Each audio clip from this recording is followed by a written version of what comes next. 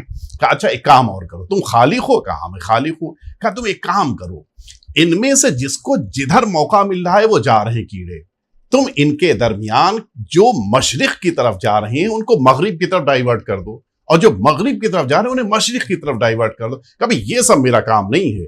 کبھی اگر یہ کام تم نہیں کر سکتے تو تم خالق کیسے؟ اس لیے کہ جو خالق ہوتا ہے اس کو پورا اختیار مخلوق پر ہوتا ہے. اس نے ہار مان لی. اچھا اطرافیان بھی تو ہوتے ہیں نا, لوگوں نے کہنا شروع کیا کہ اچھا یہی بات ہے تو آپ کا خالق, آپ کا خدا یہ کام کر سکتا ہے؟ اب امام جو علم پروردگار رکھتے ہیں, امام نے علم پروردگار کا مظاہرہ کرتے, وہاں پہ جملے یہی ہیں.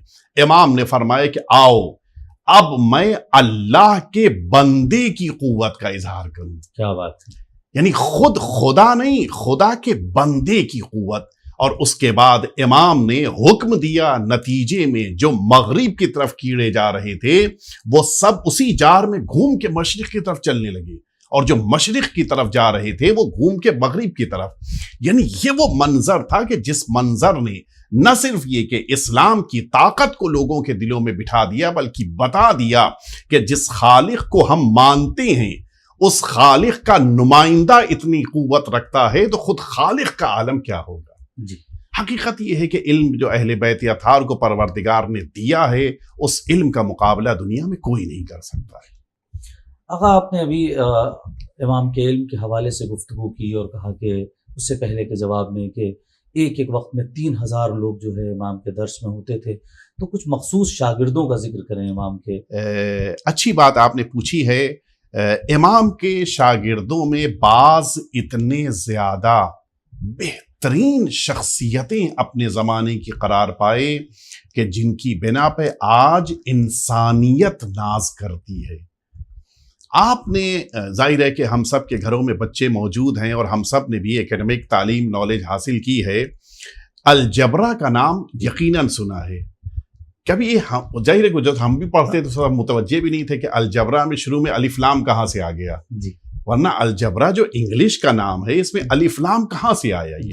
یہ الجبرا اسی بنا پر ہے کہ اس علم کو جس نے دنیا کے سامنے پیش کیا اور اس علم سے دنیا جن کی بنا پہ آشنا ہوئی ان کا نام جابر تھا. اس لفظ جابر کی بنا پر اس پورے علم کو الجبرا کہا گیا. جناب جابر نے الجبرا کو دنیا کے سامنے پیش کیا اور یہ جو ان کے پاس علم آیا تھا وہ چھٹے امام جعفر صادق علیہ السلام سے انہوں نے حاصل کیا تھا. تو اس طرح سے امام کے شاگردوں میں اچھا جیسا میں نے بالکل شروع میں عرض کیا تھا کہ امام نے اپنی حیات طیبہ میں پوری شیعیت کو نشر کیا. فقہ اور شریعت جو اللہ کی تھی. امام نے طریقہ کار کیا اختیار کیا.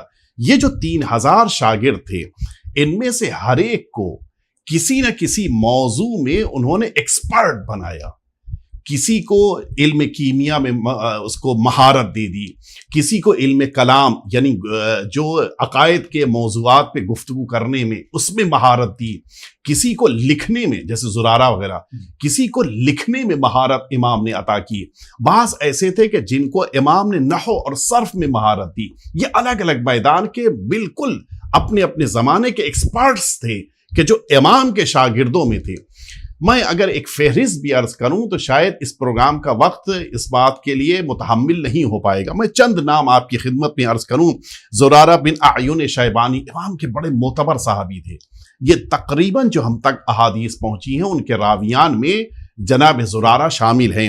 محمد بن مسلم، یہ البتہ محمد بن مسلم بن ریاح بڑے معتبر ہیں، یعنی یہ کہیں ان کی روایت آ جاتی ہے تو پورا عالم شیعیت قبول کرتا ہے، لیکن محمد بن مسلم وہ ہیں کہ جو عقیدے کے اعتبار سے اہل بیت اطہار کی امامت کے قائل نہیں تھے، لیکن اس کے باوجود ان کا کردار، امام سے ان کی عقیدت، امام معصوم کے سامنے خاضعانہ ان کا طریقہ کار اتنا زیادہ محترم تھا کہ اس کے باوجود کہ ان کے ماں باپ اس عقیدے کے نہیں تھے، اس کے باوجود کہ خود بھی نمازیں غیروں کی طرح پڑھتے تھے، اس کے باوجود ان کو معتبر مانا گیا ہے۔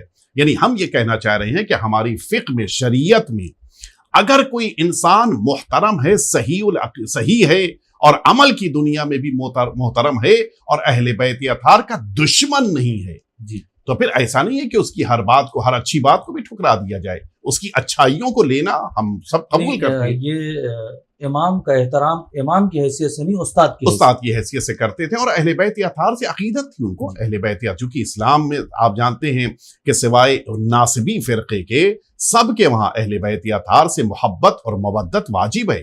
وہ ایک فرقہ ہے کہ جو اصلاً اسلام کا فرقہ ہی نہیں ہے، آج بھی جو ظلم ڈھا رہے ہیں یہ اہل بیت اطہار کے چاہنے والوں پر، یا حتیٰ اہل بیت اطہار کے مزاروں پہ ظلم ڈھا رہے ہیں، یہ اہل بیت کے چاہنے والے یا رسول کے چاہنے والے نہیں ہو سکتے۔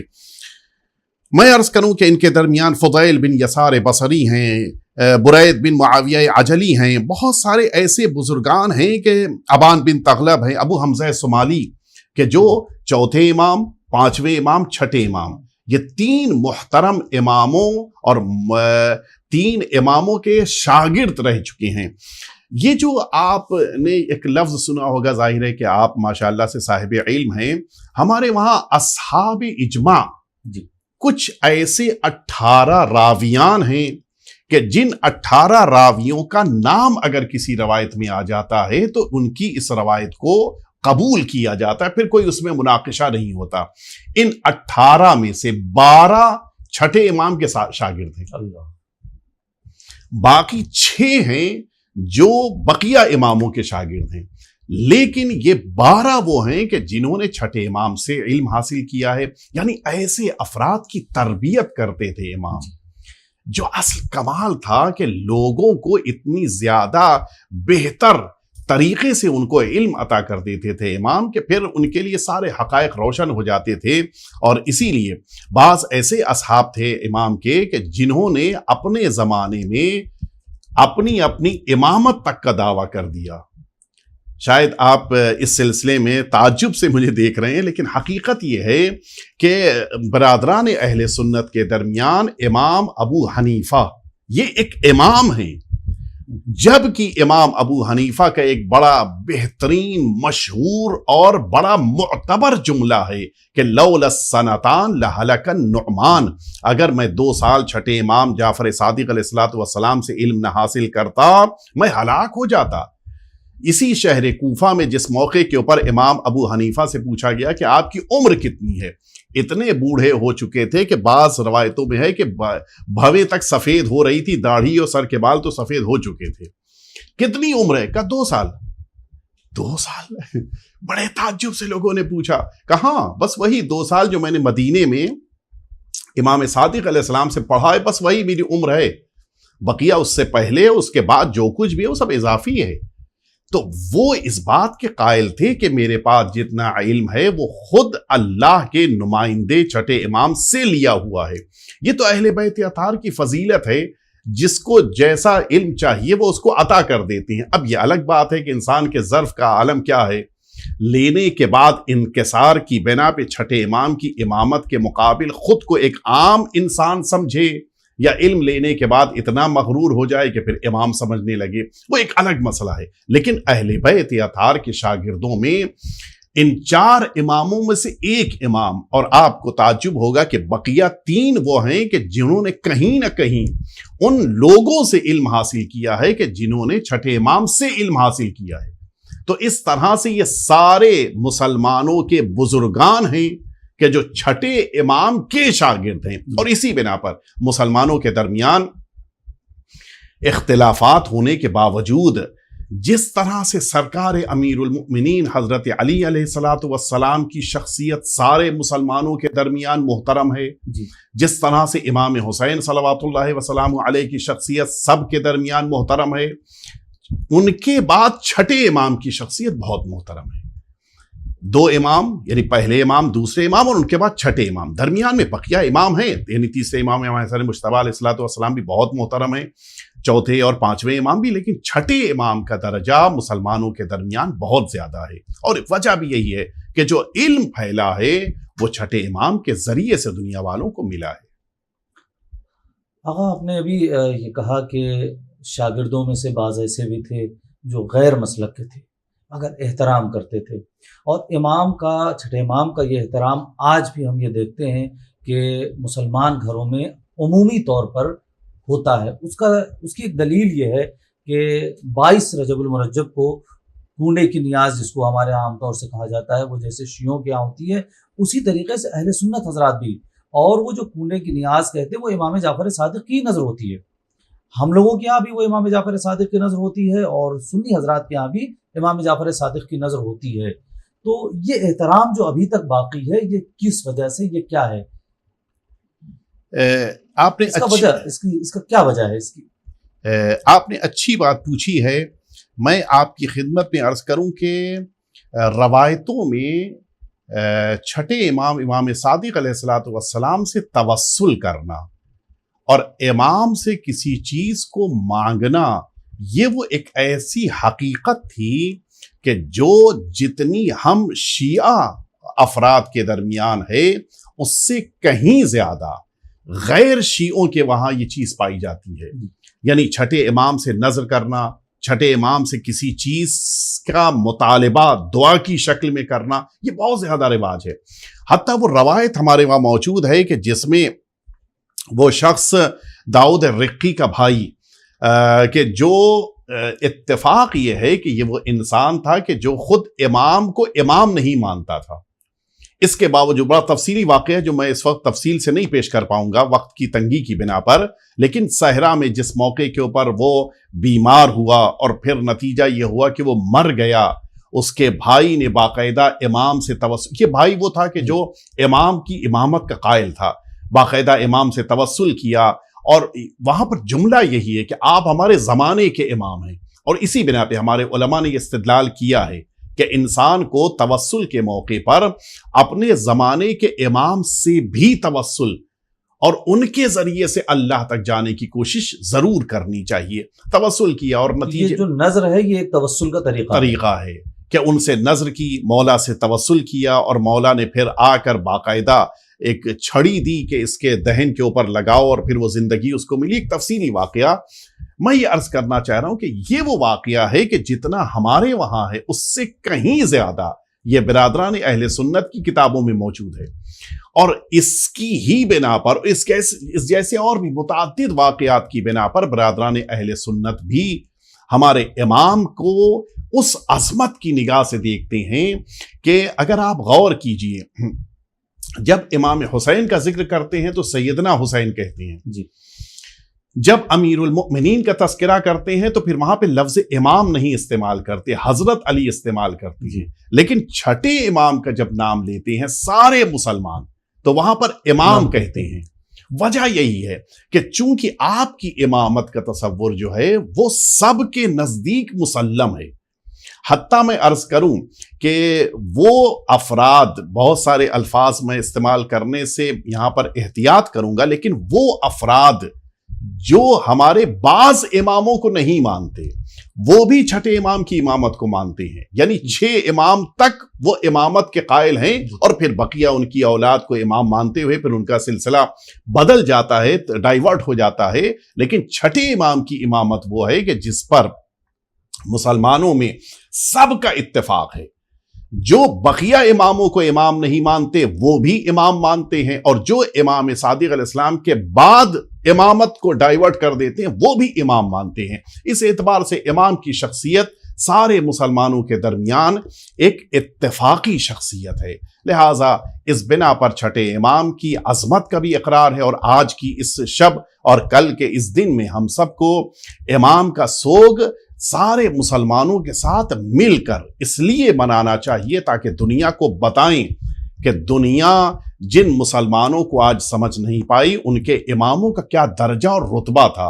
اور ایک بات اور آخر میں یہ ضرور اس سلسلے کی عرض کرنا چاہوں گا کہ ہمیں چھٹے امام کی امامت کو دنیا والوں تک اس لیے بھی پہنچانا چاہیے تاکہ دنیا کو پتہ چلے کہ اتنے عظیم امام کے قبر مبارک اور روضہ مبارک کو جس قوم نے منہدم کیا ہے وہ ان مسلمانوں کا حصہ نہیں ہیں۔ مسلمانوں کا نام رکھ لینے سے کوئی مسلمان نہیں ہوتا، بلکہ اپنے عمل کی بنا پر اسلام سمجھ میں آتا ہے۔ لہٰذا اگر یہ آل سعود نے آج کے دور میں چھٹے امام کی قبر مبارک پر موجود روضہ اقدس کو منہدم کیا ہے تو اس میں کوئی شبہ نہیں کہ اس قوم کا تعلق نہ مسلمانوں سے ہے، نہ قرآن سے ہے، اور نہ ہی ان کے نگاہوں میں پیغمبر اکرم کی کوئی اہمیت یا ان کی کوئی وقعت ہے۔ آقا آپ گفتگو جنت البقیع کی کر رہے تھے، چھٹے امام کا روضہ، اس میں کیا نام ہے، دوسرے امام، چوتھے امام، پانچویں امام، جناب سیدہ امہات المومنین، صحابہ کرام، ایک طویل فہرست ہے جن کے مزارہ مقدسہ کو منہدم کیا گیا ہے۔ تو ظاہر سی بات ہے جو آل رسول اور اصحاب دونوں ہیں وہاں پر، اور دونوں کی قبروں کو، اصحاب کی بھی قبروں کو منہدم کیا ہے، آل رسول کی بھی قبروں کو، یہ تو طے ہے کہ یہ مسلمان نہیں ہو سکتے جو لوگ بھی ہیں مسلمان۔ آقا وقت ہمارے پاس بہت محدود ہے اور سوالات کافی تھے، گفتگو ہم چاہ رہے تھے بہت کریں، لیکن صرف 2 سوال اس وقت ہم اور کریں گے، اور جو دونوں اہم ہیں اس میں سے ایک سوال یہ ہے امام کی وصیت کے متعلق کہ امام کی وصیت کیا ہے، یہ آج ہمارے ناظرین کو پہنچائیں کہ امام نے آخری دور میں اپنے آخری وقت میں وصیت کیا کی تھی۔ یہ بہت ہی ضروری سوال آپ نے کیا، اور واقعاً اس پر ہمیں گفتگو کرنے کی، طویل گفتگو کی ضرورت تو ہے لیکن وقت نہیں ہے۔ میں جلدی عرض کر دوں گا کہ دیکھیے وصیت لفظ آپ نے استعمال کیا ہے، وصیت کہتے ہیں انسان کا اپنی پوری زندگی کے تجربات کو جمع کر کے آئندہ کے سامنے ایک ایسا لائحہ عمل پیش کرنا کہ ان کی زندگیاں بھی کامیاب ہو جائیں۔ یعنی چھٹے امام نے اپنی حیات اگر کوئی وصیت فرمائی ہے تو اس اگر نہیں، یعنی اگر اس میں بات سمجھانے کے لیے کہا ہوا نا وصیت موجود ہے، تو جو وصیت چھٹے امام کی ہے اس وصیت کے معنی یہ ہے کہ پوری زندگی کا خلاصہ ہے جو امام پیش کر رہے ہیں۔ متعدد روایتوں میں امام کی یہ بات موجود ہے، مثلا 7ویں امام نے بھی اس بات کو بیان کیا ہے، حتیٰ چھٹے امام کی زوجہ جو 7ویں امام کی والدہ ماجدہ ہیں انہوں نے بھی بیان کیا ہے، حتیٰ چھٹے امام کی کنیز نے بھی، یہ متعدد ذریعوں سے یہ جملہ نقل ہوا اس لیے میں عرض کر رہا ہوں، انہوں نے بھی یہ بات نقل کی ہے کہ جس موقع کے اوپر مولا حیات طیبہ کا آخری وقت ہے، یعنی یہی شب یا روز آ چکا ہے وقت جس موقع کے اوپر مولا بالکل شہادت قریب ہے، آپ نے اپنے اصحاب، اپنے پورے گھر کو جمع کیا، ساری اولاد، سارے بچے گھر کے، سارے بھائی، اور پھر اس موقع کے اوپر آقا نے ایک جملہ فرمایا تھا کہ لا تنال شفاعتنا من استخف بصلاته، لن بھی آیا ہے، لن تنال شفاعتنا بھی آیا ہے، لا تنال بھی آیا ہے۔ ترجمہ یہ ہے کہ آقا فرماتے ہیں کہ ہم اہل بیت کی شفاعت ان لوگوں کو نہیں مل سکتی ہے جو نماز کو خفیف اور ہلکا سمجھی۔ اس کے معنی ہے کہ امام نے پوری اپنی زندگی کے نچوڑ کے طور پر جو جملہ فرمایا ہے وہ نماز کی اہمیت کو اجاگر کیا ہے۔ اچھا یہ بات بھی واضح ہے، امام کے اس حکم کے بعد اب جتنے افراد بھی نماز کو اہمیت کی نظر سے دیکھیں گے، وہ کیوں؟ اس لیے کہ آقا نے فرمایا ہے، اس لیے کہ امام نے فرمایا ہے، یعنی اس کے معنی ہے عقیدہ اہل بیت سے لیں گے، عمل نماز کی شکل میں سامنے آئے گا۔ ان دونوں کا جب اجتماع ہوگا تو پھر اہل بیت اطہار کی شفاعت بھی ملے گی۔ اور پھر بعض روایتوں میں ہے کہ آقا نے آخری وقت میں الصلاۃ الصلاۃ الصلاۃ یہ کلمات 3 دفعہ اپنی زبان پہ جاری فرمائے، اور پھر اسی کے بعد آپ نے کلمہ شہادت کو جاری کرتے ہوئے دنیا کو خیرآباد کہا۔ یعنی امام کی حیات طیبہ کا سب سے اہم پیغام یہی ہے نماز، کہ اگر چھٹے امام کو امام مانا ہے، اگر اہل بیت اطہار کی شفاعت سے امیدیں وابستہ کی ہیں، تو اس نماز کو نہ ترک کیا جائے نہ اس کو ہلکا سمجھا جائے۔ بس آخری سوال اس سلسلے میں کہ امام کی شہادت کیسے ہوئی؟ چونکہ آج روز شہادت ہے، چاہتے ہیں کہ ناظرین تک پہنچا دیں، جو لوگ بھی علی ٹی وی اس وقت دیکھ رہے ہیں، امام کی شہادت کیسے ہوئی؟ روایتوں میں ذکر ہے سن 148 ہجری قمری میں یہ جو بنی عباس کا دوسرا ظالم حاکم تھا صفح کے بعد، منصور دوانیقی، مختلف موقعوں پر اس نے امام کو بلایا، اور جب ظاہر ہے کہ ہر حاکم یہ کوشش کرتا ہے کہ ساری رعایا کو اپنا محکوم بنائے، امام کو کون محکوم بنا سکتا ہے، امام پر کون حکومت کر سکتا ہے؟ لہٰذا اس کے دل میں اب یہ کینہ اور یہ حسد اور یہ ایک احساس پیدا ہوا کہ ان کی امامت جب تک ہے تب تک میں حکومت نہیں کر پاؤں گا، جبکہ وہ بھول گیا کہ یہ امامت اللہ کی عطا کی ہوئی ہے۔ ایک شمع کو اگر گل کر دیا جائے تو دوسری شمع روشن ہے، یعنی سلسلہ امامت باقی ہے۔ یہ حکومتیں ہیں جو بدلتی رہتی ہیں، آتی جاتی رہتی ہیں، مٹتی اور بنتی رہتی ہیں، امامت تو باقی رہنے والی ہے۔ منصور دوانیقی نے جو اس کا اس مدینے کا حاکم تھا محمد بن سلیمان، روایتوں میں ہے کہ اس کے پاس انگور بھیجا، اور بعض روایتوں میں ہے کہ اس کے پاس زہر بھیجا کہ اس زہر سے انگور کو آلودہ کرو۔ ہمارے علماء نے اس کو زیادہ معتبر مانا ہے کہ زہر بھیجا تھا، اس لیے کہ اس زمانے میں اگر انگور بھیجا جائے گا تو خراب ہو جائے گا۔ یہ انگور کا زہر بھیجا گیا، اور جس موقع کے اوپر مدینہ طیبہ میں محمد بن سلیمان کے پاس آیا، اس نے امام کو بلایا، زہر آلود انگور امام کو دیے، امام نے حکم پروردگار کی بنا پر اس انگور کو نوش فرمایا، اور پھر اپنے بیت الشرف واپس آئے۔ بڑا سخت روایتوں میں ملتا ہے کہ بڑا سخت یہ زہر تھا کہ جس کی بنا پر امام کے بدن میں شدید تکلیف تھی، بے چینی اور اضطراب کا عالم تھا۔ امام نے رات بھر بے چینی کے ساتھ گزاری، اور بعض روایتوں میں ہے کہ اپنے بیٹے کو بار بار بلاتے تھے، ساتویں امام کو بار بار بلاتے تھے، اپنے پاس بٹھاتے تھے۔ اچھا پھر شفقت بھی، محبت بھی، اپنے بیٹے کو رخصت کر دیتے تھے، جاؤ بیٹا کچھ دیر آرام کرو، پھر بلا لیتے تھے۔ یعنی بیٹے کو رات بھر تکلیف میں دیکھنا بھی امام برداشت نہیں کر پا رہے تھے، اور امام اپنے بیٹے سے جدا ہوں یہ بھی امام کے لیے مشکل ہو رہا تھا۔ بار بار اپنے بیٹے کو بلاتے تھے، پھر بھیجتے تھے، پھر اور وصیتیں کرنا، سارے لوگوں کا خیال رکھنے کے لیے کہنا، مستقل ساری رات امام نے اسی بے چینی کے عالم میں اضطراب اور کرب میں گزاری۔ صبح جب نمودار ہوئی تو امام نے اس دنیا کو خیر آباد کہا۔ ایک بات میں عرض کروں، اس وقت چونکہ امام کے درس کا شہرا بہت زیادہ تھا، تقریباً مدینے کے سارے گھروں میں کوئی نہ کوئی ایسا ضرور تھا جو امام کا شاگرد تھا۔